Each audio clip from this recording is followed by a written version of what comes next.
Bengelelwe ngani zakwethu phinde futhi ke nginamukele kuyona i-channel ehamba phambili igama lami ngumfeza Nguthuthunga Khumalo bathi elasibona amagomade ngiphinde ngicela ngani zakwethu ukuthi makuhlabe usemusha kule channel ehamba phambili imfezeko mithi wenze sho ukuthi ke uyasubscribe ungakhohlwa ungilandela ey'nkundleni zokuxhumana ngokuhlukahlukana kwazo @mfezeko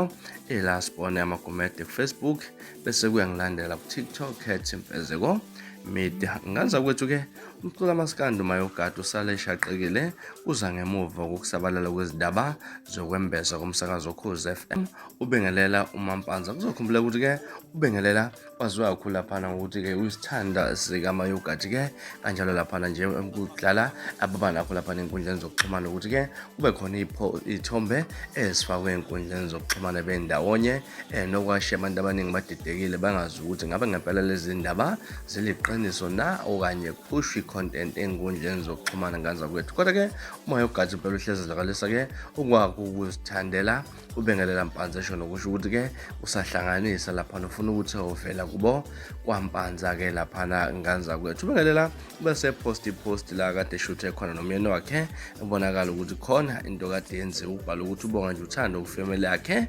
entsha wenganza kwethu abantu abanike base bathatha le post bayamenisa ukuthi ke usele kwazwela laphana kwinkunzi umayogada ngemuva ukusabala kwalezi zindaba zokuthi umsakazo Ukhozi FM bengelela Mpanza bekade ombeswa isoka lakhe nganza kwethu mhlawumbe kuthini okwakhona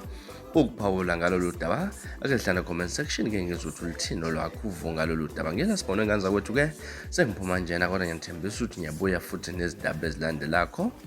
kwivideo elandelayo kwakho ukusubscribe nesiphathe kahle nibe nosuku lomnandi ngithanda khona.